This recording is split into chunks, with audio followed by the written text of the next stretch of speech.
ನನ್ನ ಹೆಸರು ಮೊಹಮ್ಮದ್ ತೋಯಿಬ್. ನಾನು 6ನೇ ತರಗತಿಯ ವಿದ್ಯಾರ್ಥಿ. ನನ್ನ ಪಾತ್ರ ಸನ್ಯಾಸಿ. ನನ್ನ ಹೆಸರು ಫಾತಿಮಾ. ನಾನು 6ನೇ ತರಗತಿಯ ವಿದ್ಯಾರ್ಥಿನಿ. ನನ್ನ ಪಾತ್ರ ತಾಯಿ. ಸೈಲೆಂಟ್. ಸೈಯದ್ ನವಾಜ್. ನಾನು 6ನೇ ತರಗತಿಯ ವಿದ್ಯಾರ್ಥಿ. ನನ್ನ ಪಾತ್ರ ಬುದ್ಧ. ನನ್ನ ಹೆಸರು ಸಾನಿಯಾ ಮಿರ್ಜಾ. ನಾನು 7ನೇ ತರಗತಿಯ ವಿದ್ಯಾರ್ಥಿನಿ. ನನ್ನ ಪಾತ್ರ ಮೊದಲನೇ ಮಹಿಳೆ. ನನ್ನ ಹೆಸರು ಕರೀಂ ಫಾತಿಮಾ. ನಾನು 6ನೇ ತರಗತಿಯ ವಿದ್ಯಾರ್ಥಿನಿ. ನನ್ನ ಪಾತ್ರ ಬೇರೆ ಮಹಿಳೆ. ನನ್ನ ಹೆಸರು ಸೈಯದ್ ಫಾತಿಮಾ. ನಾನು 7ನೇ ತರಗತಿಯ ವಿದ್ಯಾರ್ಥಿನಿ. ನನ್ನ ಪಾತ್ರ ಬೇರೆ ಮಹಿಳೆ.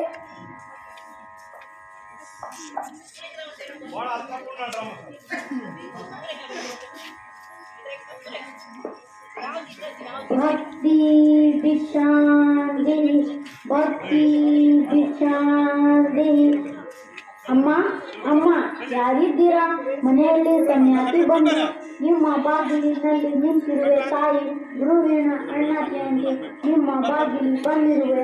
ಹೊಟ್ಟೆಗೆ ಹಿಟ್ಟನ್ನು ನೀಡಿಕೊಳ್ಳುವಿರಿ. ಇದೇನಿದು ಬೇಕಿ ನಡಿರೆಂದು ಹೇಳಿದ್ದಾರೆ. ಅಳುತ್ತಿರುವರಿಲ್ಲ. ಏನಾಗಿದೆ ಇವರಿಗೆ? ಏನಾಗಿದೆ? ಯಾರಿದ್ದು ಅಳುತ್ತಿರುವುದು?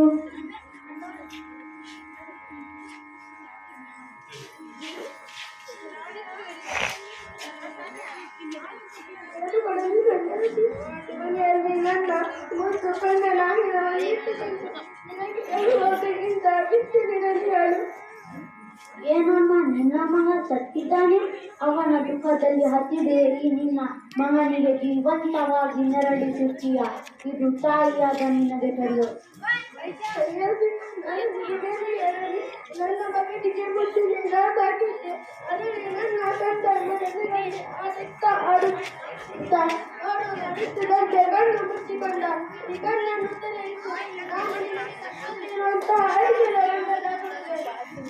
ತಾಯಿ ಐಶ್ವರ್ಯನೆಲ್ಲ ಬಿಟ್ಟು ಬಂದಿರುವೆ.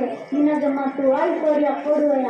ನಿನಗೆ ಕೊಟ್ಟಾರ ಅದನ್ನು ಸ್ವೀಕರಿಸಲು ನಾನು ಸಾಧ್ಯವಿಲ್ಲ. ಆದರೂ ಈ ನಿನ್ನ ಅಳುವನ್ನು ನಾನು ನೋಡಲಾರೆ. ನಿನ್ನ ಸಮಸ್ಯೆಗೆ ನನ್ನ ಗುರುವೇನಾದರೂ ಪರಿಹಾರ ಸೂಚಿಸಬಹುದು. ನಡಿ ತಾಯಿ, ನಡಿ.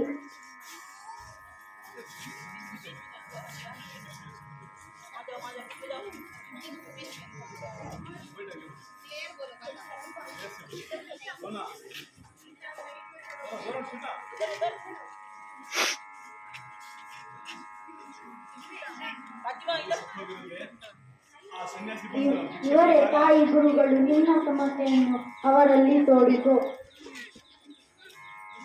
ತಂದೆ ಮಹಾಸ್ವಾಮಿ, ಕಣ್ಣು ತೆರೆದು ನೋಡು. ಈ ಕಣ್ಣು ಮುಚ್ಚಿರುವ ಕಣ್ಣನ್ನು ನೋಡು ತಂದೆ, ನೋಡು. ಅಳುತ್ತಿರುವೆ ಏಕೆ? ನನ್ನ ಮಗನ ಪ್ರಾಣವನ್ನು ಹೇಗಾದರೂ ಮಾಡಿ ಮರಳಿಸು ತಂದೆ. ಆಯಿತು, ಇದೇನು ದೊಡ್ಡ ಕಾರಣವಲ್ಲ.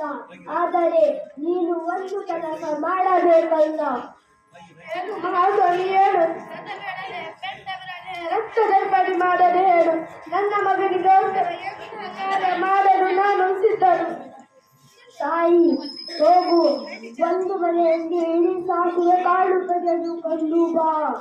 ಆಯ್ತು ಮಹಾಸ್ವಾಮಿ. ಒಂದು ಏನು ಒಂದು ಚೀಲ ಬೇಕಾದರೂ ತರುವೆ. ನೀನು ಸಾಕುವೆ ತರುವೆ ಮನೆಯಲ್ಲಿ ಯಾರು ಸತ್ತಿರಬಾರದು. ಜೋಕೆ ವಿಚಾರ್. ಆಯ್ತು ಮಹಾಸ್ವಾಮಿ, ಹಾಗೆ ಆಗಲಿ. Fatima hiyo jaओ क्यों? पूरा ग्राउंड जाओ कब? ये ग्राउंड पूरा दूर जाओ जी.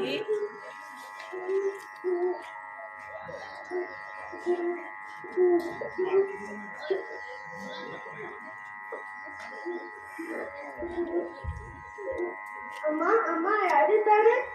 ಏನು ಬೇಕಾಗಿದೆ ತಾಯಿ? ಅಮ್ಮ, ಒಂದು ಹಿಡಿ ಸಾಸಿವೆ ಕಾಳು ಕೊಡುವೆಯಾ? ನೀ ಕೊಡುವೆ ಸಾಸಿವೆ ಕಾಳಿನಿಂದ ನನ್ನ ಮಗ ಮತ್ತೆ ಜೀವಂತವಾಗುವನು. ಆಗಲ್ಲಮ್ಮ, ಅದಕ್ಕೇನು ತಂದು ಕೊಡುವೆ. ನಿನ್ನ ಮಗನ ಜೀವ ಪಡೆದು ನಕ್ಕರೆ ಸಾಕು.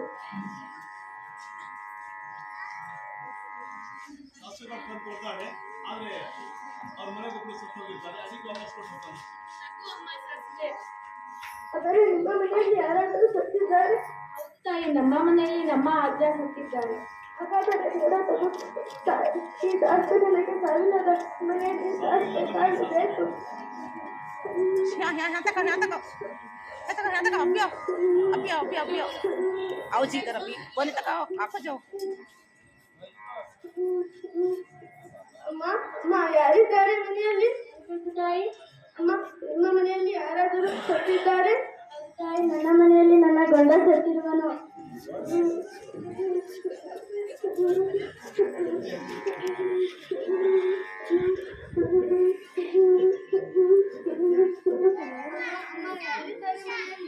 ಯಾರು ತಾಯಿ? ಅಮ್ಮ ನಿಮ್ಮ ಮನೆಯಲ್ಲಿ ಯಾವ ಸತ್ತಿದ ಒಂದರೆ ಒಂದು ಗಿಡ ಶಾಸ್ತ್ರೀಯ ಕಾರು ಕೊಡಮ್ಮ. ನಮ್ಮ ಮನೆಯಲ್ಲಿ ಒಂದು ತಿಂಗಳ ಮುಂದೆ ನಮ್ಮ ಅಜ್ಜಿ ಸತ್ತಿದ್ದಾರೆ.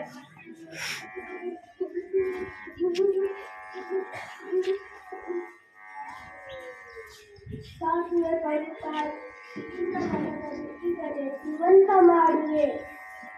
ತಂದೆ ಯಾವ ದೇವರು ಒಬ್ಬರು ಸತ್ತಿದ್ದಾರೆ. ಯಾವ ಮನೆಯಲ್ಲಿ ಸಾವು ಗೊತ್ತಿಲ್ಲ. इधर इधर ನೋಡು ತಾಯಿ, ಅವರೆಲ್ಲ ದೊಡ್ಡ ದೊಡ್ಡ ಜೀವಗಳನ್ನು ಕಳೆದುಕೊಂಡು ಸುಖದಲ್ಲಿದ್ದಾರೆ. ನಿನ್ನ ದುಃಖ ಅವರ ದುಃಖದ ಮುಂದೆ ಸಮಾಧಾನ ಯೋಚಿಸುತ್ತೀಯ. ಚೆನ್ನಾಗಿ ಯೋಚಿಸು. ಇದನ್ನು ಮಾಡಲಿ ತಾಯಿ, ನೀನು ಆಸೆಯನ್ನು ಬಿಡು.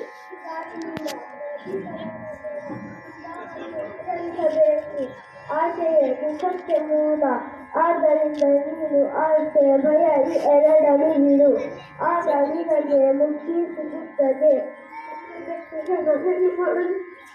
ತಾಯಿ ಹೋಗು, ಈ ನಿನ್ನ ಮಗನ ಅಂತಿಮ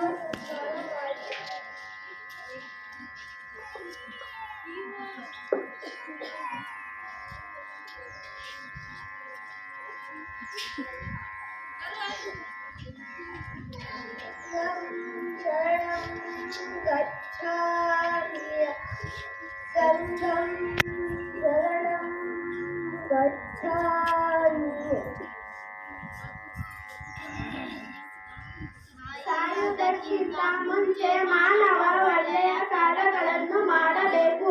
ಮಾಡು ಇಲ್ಲವೇ ಮಡಿ ಎಂಬ ಗಾಂಧಿ ತತ್ವವನ್ನು ಪಾಲಿಸಬೇಕು.